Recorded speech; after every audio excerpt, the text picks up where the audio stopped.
Hi, my dear Astro family. I hope everyone is doing well because this video is going to be a little bit intense. So I would like you to listen to the very end because I've tried to pack it with so much information. This video will be about the upcoming eclipse, which is going to be taking place on the 20th of April, and it's going to be happening on 29 degree of Aries, even though the North Node is still on 4 degree of Taurus. So what we will cover in this video, we're going to be looking at what is an eclipse to start with. That's going to be the first part of that. Briefly, what does the North Node and the South Node indicates in our chart? We're going to be looking at a little bit of a history because this eclipse is going to be squared by Pluto. So I did go back a little bit in history and then I looked at what was going on when Pluto was squaring the nodes. So we wanted to look at that. Then also we will be looking at what does it mean on a personal level as well as what does it mean on a mundane level. By the way, this is going to be the first part of the video because I'm going to be doing one for the 12 signs as well. I want you to be ready for this eclipse because this is a heavy one. And also, I will be introducing a new asteroid, which we have never spoken about. That's going to be Sibyl, because the North Node is in a very tight conjunction to Sibyl. Its astrological number, by the way, is 65. And also, we're going to be looking at Jupiter and Chiron a little bit, because Jupiter and Chiron midpoint Jupiter is on the midpoint of Chiron and the new moon itself. So Jupiter gets back into the focal point. Also, Jupiter is in conjunction to Eris, the asteroid. So we've got loads to cover here. So I would like you to stay till the very end. And then in part 2 video, I will be making something specific for each of the sign as well, very briefly. One thing I would like to mention before we start, that sometimes people comment on my videos that, oh, this is such a long video and you should be making predictions at the beginning and after going into the details. And I'm going to say sorry, but I won't do that. My channel is not about catching the attention of people and so forth. It's more educational. So if if you are not ready for more of a lecture, my aim is to teach people about astrology and to make them aware of how to utilize the energy. So the best course of action to do is to listen to the video from the beginning till the very end, because I'm going to try to build it up for you. The other one is that I'm going to be holding a course about asteroids. So if you are interested, it's going to start in May. Sign up because there is an early bird discount till the 15th of April, and then the price will go up. It will be 10-week course, and we will be covering the 30 most important asteroids. It's going to be part 1 series, and I'm going to do a part 2 next year as well about another 30 asteroids. So if you are interested, check that out. And also there is still a retreat taking place in June. So if that's something you are curious about, check it out. Also, it's going to be all about relationship. And relationship is a big focus, right? Because this eclipse is going to be happening in the sign of Aries and Libra. So get ready. Now let's get started with this eclipse. So what is an eclipse? An eclipse occurs when 3 celestial bodies are in the same direction. One of them may be obstructing the reciprocal visibility of the other 2. Now, as you can see, it's not necessarily limited just to the sun, moon, and the earth. It can be any 3 celestial bodies. So that's one thing I would like to mention. Now, there are different intakes on eclipses. So the Greek, for example, if we translated the Greek version of eclipse, it would mean abandonment. If we looked at the Chinese version, then it would mean being eaten away. The Spanish would say distinct. The Russian kind of blacks out. So you can see that all of them are quite negatively approached by different languages. Now, an eclipse occurs when the sun, moon, and the earth are on the same plane. There are two types of eclipses. There is the solar eclipse or the lunar eclipse. The solar eclipse, when the moon stands between the sun and the earth by cutting off the light of the sun. Now, eclipses always arrive in pairs, coinciding with new or full moon. So they always appear in a family of signs. There are usually 4 eclipses happening a year, sometimes 6, sometimes 5, actually. So you should know that. But generally speaking, it's about 4 eclipses a year. An eclipse always occurs when the sun is within 18 degrees from the nodes. And some astrologers say that eclipses last for about 6 weeks. Some astrologers say it's about 3 to 6 months. And some astrologers say it's about 1.5 years. Now, I tend to believe that it's more to do with 1.5 years. One of the reasons is because typically there is a repetition going on. So if you've got a new moon happening now, then we're going to have the first quarter moon phase happening around the same degrees in 9 months' time. And we're going to have a full moon happening in about 18 months' time around the same degrees as well. So therefore, it might be lasting for about 18 months. Now, eclipses are typically dramatic flare, dramatic tools to draw our attention to certain aspects of our life. Basically, the universe is intent on moving you forward somehow. Eclipses often mark a major turning point in your life. Something usually has to end and something new starts. Now, the solar eclipse, if it's a new moon, and it's going to be a new moon, right? Then it talks about new beginnings. So solar eclipses tend to create new beginnings and bright new opportunities if we grab the opportunities. Now, 2 solar eclipses will occur within 6 months apart, in close or opposition to one another at the north node of the moon, and the other one is at the south node of the moon. Now, the one which is coming up now, that's going to be close by to the north node. So it means that 6 months later, we're going to have another solar eclipse, but that's going to be a south node. So the north node solar eclipse is a new moon at the north node, basically. So what does it represent? Beginnings of major life issues. It's about your identity, your body, your physical ego, the approach you take to life. Often you feel that you are put in somehow in brackets, for example. So obviously the nodes are always opposite to each other. So there is the north node part and there is the south node part. Now, the north node is something to do with a collective future. It's something to do with moving forward. Typically, it's an unfamiliar territory. It's a new territory, which we need to explore a little bit. And often it represents hunger as well. We are hungry to get to know something new in our life, but at the same time, it can be very scary as well.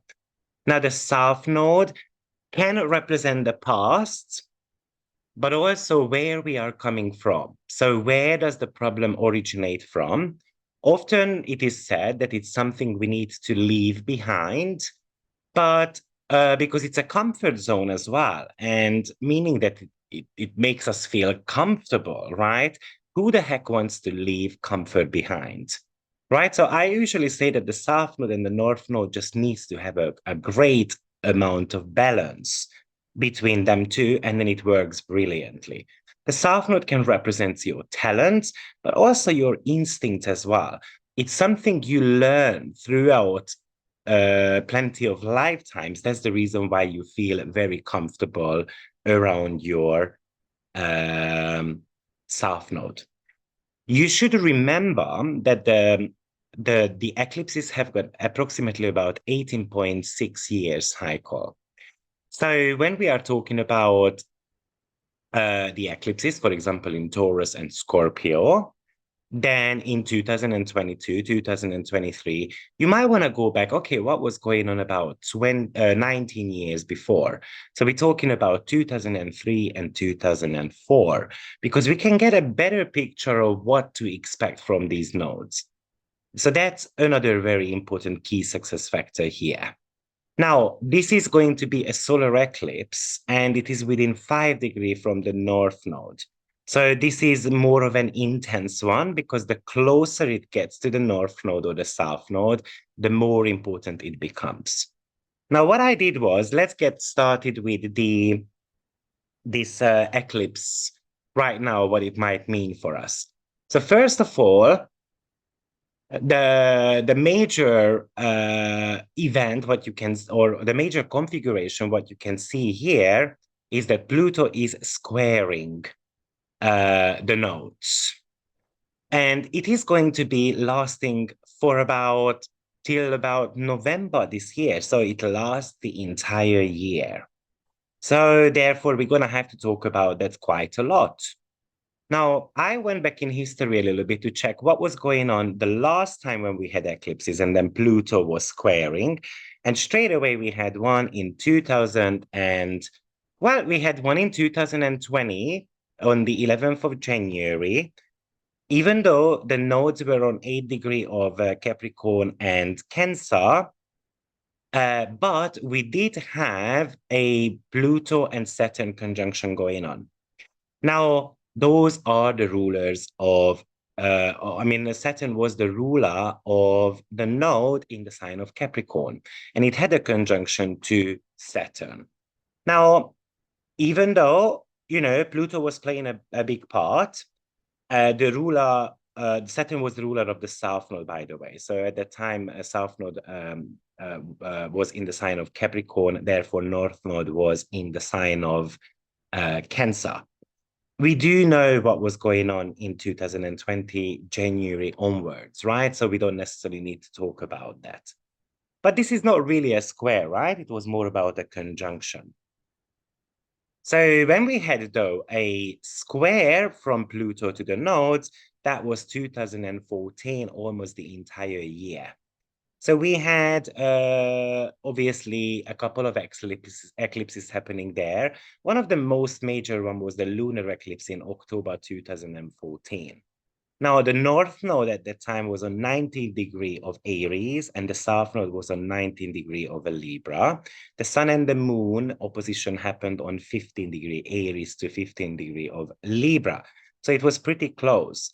And Pluto was squaring the nodal axis here as well.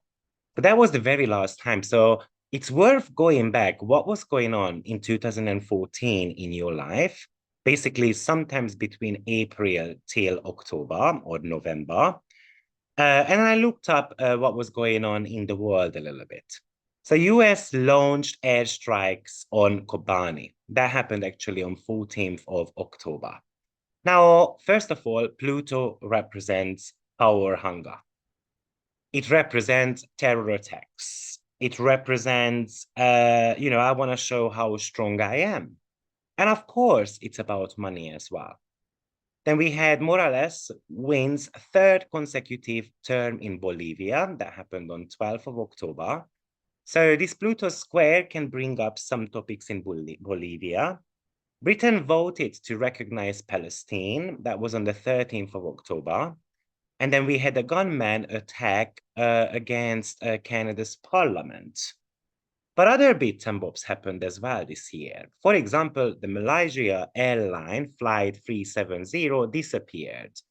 How interesting that all of a sudden Netflix kind of took this topic and then, made kind of like a little bit of a series of that, right? Just 9 years later, obviously Pluto has been starting, to square the nodes in the last 1 month, really. Scotland voted to remain part of the United Kingdom. So can this indicate that Scotland, for example, wants to leave the United Kingdom? Or maybe it can indicate if it's not Scotland, then another country wants to leave the EU, for example. Or maybe Ireland wants to vote out or something like that. Pro-democracy protests erupted in Hong Kong. The oil prices crashed actually during 2014. We also had an Ebola strike in West Africa, which is pandemic related. Now, this is one of the reasons why I brought up the 2020 because the Pluto-Saturn conjunction, kind of like the COVID started, but we did have this Pluto nodal axis square going on as well when we had this Ebola also striking West Africa. Also, let's talk about the oil prices a little bit, because Pluto rules oil. I mean, sorry, that's not really true. Because Neptune rules oil, but Pluto rules anything to do with the source of the earth, something which comes from underneath. Okay, so something, the treasure of the ground, basically. So and what is wealth nowadays, right? For example, oil. So it's very possible that the oil prices will get rectified or it will crash. In 2014, basically a barrel of oil cost about $105, if I'm not mistaken. And all of a sudden, by the end of the year, it was only $59 or $58. So it's almost went down to half of it. So it's very, very interesting. Shall we expect something similar? But another very interesting thing which took place, Russia annexed against Crimea and threatened the rest of Ukraine as well. And now we've got also the Ukraine and Russian war, which has been going on for a while now. It can come to an end, in my opinion. So we have got Pluto squaring the nodes. On a personal level, this would be a time for you to let go and expose any matters that has been deeply hidden in your life. More focus on power struggles. It could indicate a push to face your inner demons. It could represent that you must not be reluctant to release the monster inside of you. You're going to have to grab the opportunity to gain power somehow, to get in touch with your own strength. Also, it could represent that your emotional trauma might get exposed, or you're going to have to expose that. Or it could also represent that money or sex will be very heightened around this time. It can be a hot topic in the media and so forth. So often Pluto, what it does is that first it disempowers situations. It all of a sudden things start to collapse around us. We are forced to rebuild something. So the crisis situation, which leads to a certain element of a change. Now, remember that the nodal axes still are in the sign of Taurus and Scorpio. So what is Taurus? Finances. So I'm expecting a major financial crash here, whether it's crypto or banking or, something like that. And Pluto somehow highlights that. Some type of secrets which need to come out here. So I'm expecting a major financial crash in the world. And with Pluto, the truth is somehow coming forward. Remember, with Pluto, there is always the need to have a change. And the change is very uncomfortable, but it must happen eventually. Now, the little problem with the fixed signs that they are stubborn and reluctant to make the changes. Right? So that's a little bit of a problem here. So you're going to have to embrace the change. Now, the other thing, which is important to mention about Taurus, that Taurus is about investments. It's the important things in life. It's stability, your values. What's your self-worth? What's your net worth? Do you compare those? What's not worth doing anymore in your life, because it's Scorpio as well at the same time. So something needs to be let go. What we believe about ourselves, how much is our net worth? How much do you care about your fundamentals? A Taurus on the mundane level could talk about food industries, for example, what you put into your own body.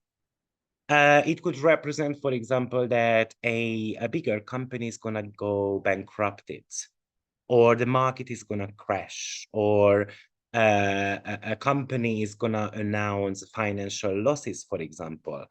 But Taurus also rules currencies And 2014, interestingly enough, we had major issues with the euro as well. Now, the euro has been doing pretty well recently, as far as I know.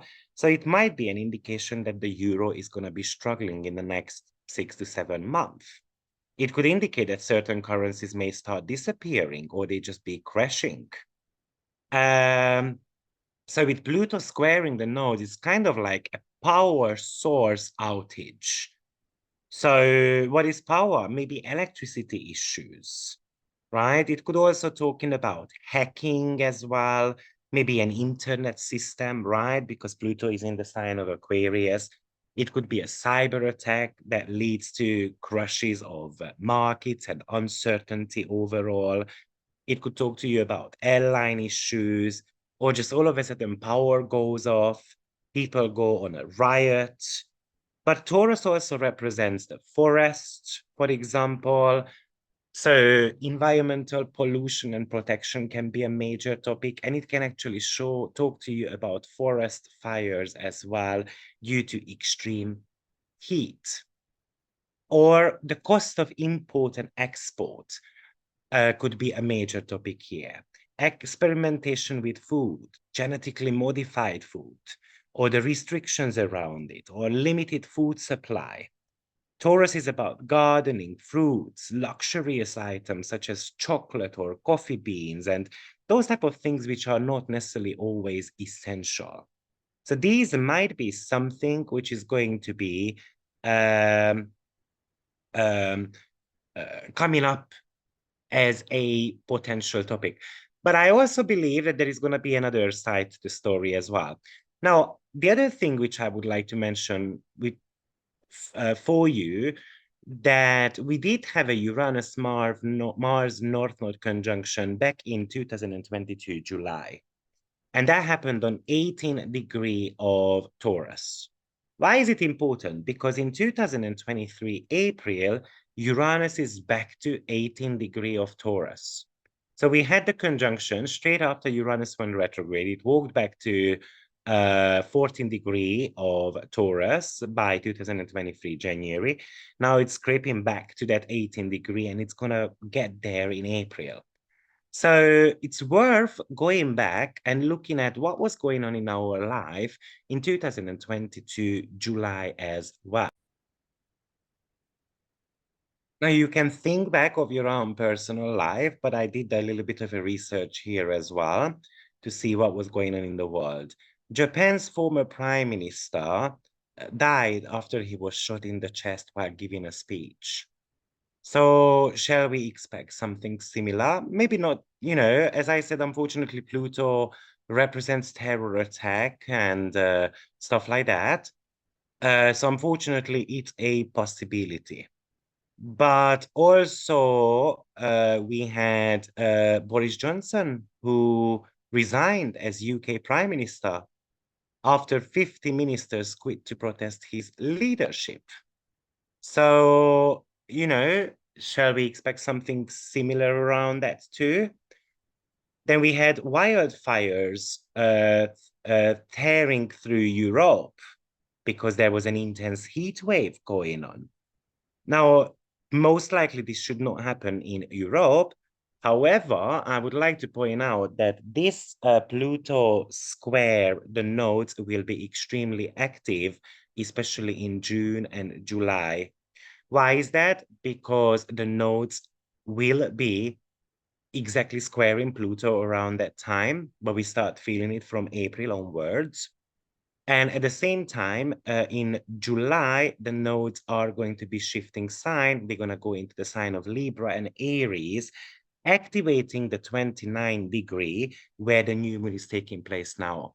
So June, July, August are very critical months in regards to these eclipses. So unfortunately, I'm expecting some wildfires as well. Then Pope Francis went to Canada and apologized for the indigenous people, for schools that assimilated them. Then we had a 21-year-old Salvadoran woman who had to go to jail for 50 years for having a miscarriage. Now, this is going to be a topic. And when I introduce the asteroids, you will see why. Then, what else happened here? After this Indigenous women's work, the Aboriginal flag will fly on the Sydney Harbour Bridge year around. Then we had, after a month of protest, Sri Lankan protesters stormed the president's home, forcing him to resign. So we can see that this 18 degree of Taurus did bring loads of turmoil, and Uranus will be back on that degree. And that Pluto is really much highlighting that too. If you know anything more important, happened during this period of time, then please just drop it into the chat box, because it's always good to learn what else was going on around that time. So that's another very interesting factor to consider here. Some astrologers, by the way, calling the Pluto Square the nodes as a skip steps lesson, because it would indicate that you struggle to complete any type of square to the nodes in your past life, and now you are forced to address this in this incarnation. On a personal level, I also believe that this would talk to you about what fears are holding you back. Where is the source of power of your own? Where does that come from? um in what ways are you forced to make changes in your life? Also, it could talk to you about what you believe in, what is your self-worth, what is your net worth, and all those type of stuff. Another thing which I would like to talk to you about was that we do have got a conjunction to Jupiter as well. So Jupiter, I just recently did a Facebook post about this Jupiter constellation a little bit more in regards to Mars. Now, Jupiter is on the midpoint of the eclipse and Chiron. So it pretty much reactivates the Jupiter and Chiron conjunction. Now, I did make a video about this recently, so I'm not going to talk about that. So you can listen back to that, and then you will get a little bit of an information about it. What's very important for me, though, is that Jupiter will be having or is having a conjunction to Aries. And the same aspect, including Mars, happened in 2011 April as well. So we can go back even in 2011 April to see what was going on, because that might be giving us some idea what to expect. For simplicity reasons, I did look it up for you. So we had the representative Gabriel Gifford, who got shot. We had a civil war in Libya. We had tsunami in Japan. We had demonstrations break out in Syria. Osama bin Laden got killed. Then we had the last space shuttle mission, and we had also a terror in Norway. I mean, these are very Aries-like, Aries and Aries and Jupiter related themes. So I wanted to break that down for you a little bit briefly. I might be doing a little bit of a bigger video of this conjunction, because there is a lot to cover here. So what are the Aries themes? Aries is an asteroid, by the way. Aries is about taking the blame for something. It is the goddess of discord. The Aries archetype manifests as a reaction to established authority, not necessarily violent though, but it tends to be, speaking the truth, and it doesn't want to bow down to any type of authorities. Aries in your chart can show where you feel left out, or because you might be different. So basically, the history behind the Aries, that she was not invited to a wedding party, and she got furious about it, and then she threw in a golden apple to kind of cause a discord there. And basically, they were meant to choose the prettiest woman out of three, and they couldn't. Zeus couldn't, so he passed the stars down to a prince, who eventually made his choice. But these women kind of started fighting. So often with Aries, we are the uninvited person and we become revengeful or confrontational about. We put in a fight against inequality, unfairness, injustice. Basically, it's a struggle for survival, the needing to speak out, do something about something. It's about owning up the consequences of our actions as well, or often we make a radical move with Jupiter and Aries conjunction. So these are really echoing some of the themes, what we might be seeing here with this Pluto squaring the nodes as well, something which I have described for you already. Another interesting thing which I would like to mention to you, and we're going to go down to the asteroids now. So we've got the North Node in a very tight conjunction to Cybele asteroid. Its astrological number is 65 if you want to check it out in your own chart. Now, she's an Earth mother. She's kind of a colorful character because she was pulled by lions on a chariot. She's kind of like a foreign entity, but she was taken into the Greek mythology as well. And originally, she was an Anatolian goddess. She represents mountains, lions. Her partner was actually Attis, who got castrated. And then after, he was just called as a transgender person. Now, Cybele, who, by the way, is an Earth mother, could never get pregnant. And one of the reasons why, because obviously her partner didn't have the necessary tools. So I kind of feel like Cybele represents the transgender community, the LGBTQ community, probably a little bit of a drag queen type of things. So I'm very curious to see what's going to happen, for example, RuPaul's Drag Race in the next 6 months, because there could be a little bit of a drama around that. Eclipses usually represents drama. Um, so, and also the fact that she couldn't get pregnant. Now, what I've noticed with Cybele in a very prominent charts, that those people get in touch somehow with the LGBTQ community. So I've seen actually recently a chart where Sibyl was conjuncting the descendant, and the wife got to know about the husband after 20 years of marriage that actually the guy is gay, but they are still together. They love each other. They just don't necessarily have any type of sexual connections anymore. So Sibyl can be very prominent in those type of charts as well. So, and then we have got another asteroid, which is Intertiramina.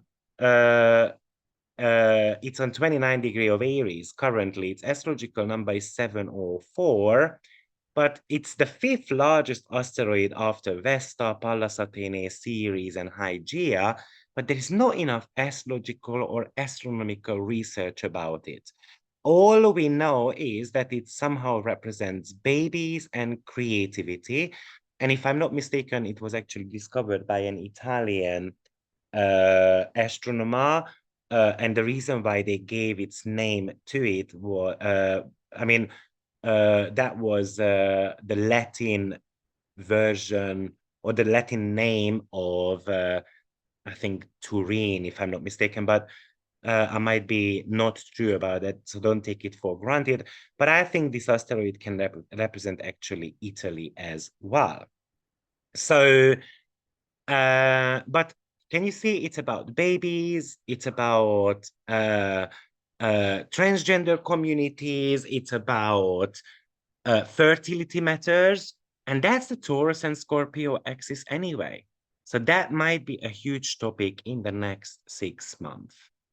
On top of that, by the way, we also have got, hold on, let me just check here, because I might have done a little bit of a mistake. Oh yeah, and on top of that, we do have got Vesta in conjunction to the North Node as well. And Vesta is a focal point, and Vesta is about investments, also in the financial astrology. So I think the two most important major topic, which is coming up in the next 6 months, is banking and something to do with LGBTQ community, or something to do with pregnancy-related matters, abortion-related matters, and so forth. I think that's what we're going to see here. And I can imagine that people are going to be, unfortunately, going on a riot because I cannot get pregnant, or there is limitations going on, or, I'm told not to have babies, or whatever type of things. Lastly, what I would like to mention is that there is going to be two rulers here, okay, in this eclipse chart. One of them is Mars, because Mars is ruling this new moon, which is on 13 degree of Cancer currently. And the other one is going to be Venus, right? Because that's the dispositor of the nodes, and that's in the sign of Gemini. I find it extremely interesting that Venus is on 10 degree of Gemini, very close by to the stationary degree of Mars, which went retrograde sometimes in 2022 August, towards the end of August, right? Or it went into the sign and then, sorry, it went retrograde around August, right? And then it went back to 8 degree and so forth. So I find it very interesting. Another potential source of information which might be telling you what to expect during the next 6 months, but I did not make a little bit of a research about that August to October period anyway, but we do know that we had some electricity issues and so forth. So unfortunately, we can be expecting these type of things. Guys, this is my intake on this very challenging eclipse. Now, as I said, I will be preparing from now on, not just a breakdown of each of the new moons and the full moons, but I will be preparing a breakdown for the 12 signs as well. And that's going to be available for the special members of my YouTube channel. Thank you, everyone, and see you very soon. Take care. Bye-bye.